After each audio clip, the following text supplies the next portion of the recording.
Okay, welcome sa ating YouTube channel mga brad. So alam ko bakit nandito ka dahil alam kong interesado ka matutunan ang mga motor control.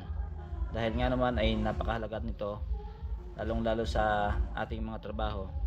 Napaka-importante nito na magkaroon tayo ng idea o matuto tayo dito sa mga motor control dahil makakatulong sa atin ito lalong lalo na sa mga gusto o kaya gusto natin mag-abroad. Malaking tulong sa atin ito. So ngayon ay tatalakayin muna natin kung ano ang mga gamit ng mga iyan.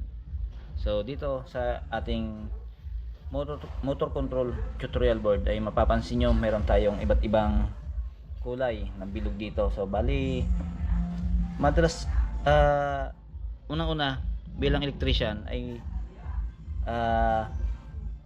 madalas na natin makita ito sa mga control o yung control box ng mga makina. So ayan, nakikita natin yan. Hindi na tayo bago dyan. Ito ay mga ilaw o pilot lamp kung tawagin dito sa control. Ayan ay ibig sabihin ng pula standby, ang green ay run, o kaya naman nilalagyan ng label na forward, ang blue naman ay reverse o ginagamit naman sa bilang pilot lamp na Y, run Y. Ito naman ay delta, yan naman sa trip pag nag trip yung ating makina. So dito siyempre sa ating control circuit hindi mawawala yung protective device, yan, which is circuit breaker nga.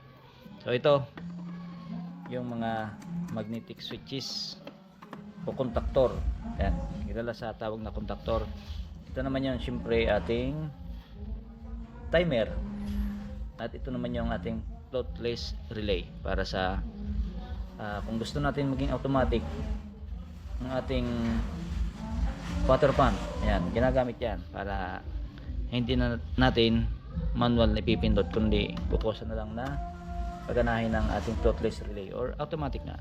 So dito sa baba papansin nyo ito na may terminal, yan, nilagyan lang natin yan dyan para dahil naka-organize nga tayo hindi na natin isa-isahin dito sa bawat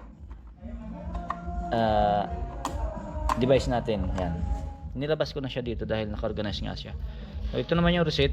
Ayan, kung makikita nyo sa isang control, kung nakakita na kayo ng isang control box, talagang hindi nawawala itong reset na yan dahil ito yung tinatawag na emergency push button. Ito yung una-unang pinipindot para ma-shutdown lahat yung sakaling nagka-problema man.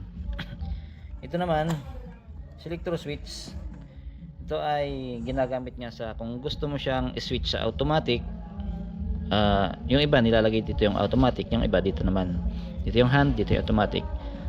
Ako nilalagay ko yung automatic sa right or dito sa kanan. Yan, kung gusto mo siyang i-automatic, switch mo lang dun sa letter A or automatic. Yan, mag-automatic yung takbo ng ating mga makina. So bali pagka dito mo naman siya sinwitch sa kaliwa or hand, magmamanual ka, gagamitin mo yung mga pindutan na yan. Ayan, dahil nga naka manual tayo, ito yung start, kulay red, push button na start. Yan, kulay red. Ito naman yung start, dalawang start siya dahil yung isa para sa forward, yung isa naman ay para sa reverse. Forward, reverse. Yan. Ito ay kung gusto mo patakbuhin ng forward, kung gusto mo patakbuhin ng reverse. Yan, parehas yan start, basta ito stop. Yan, ito emergency stop na push button.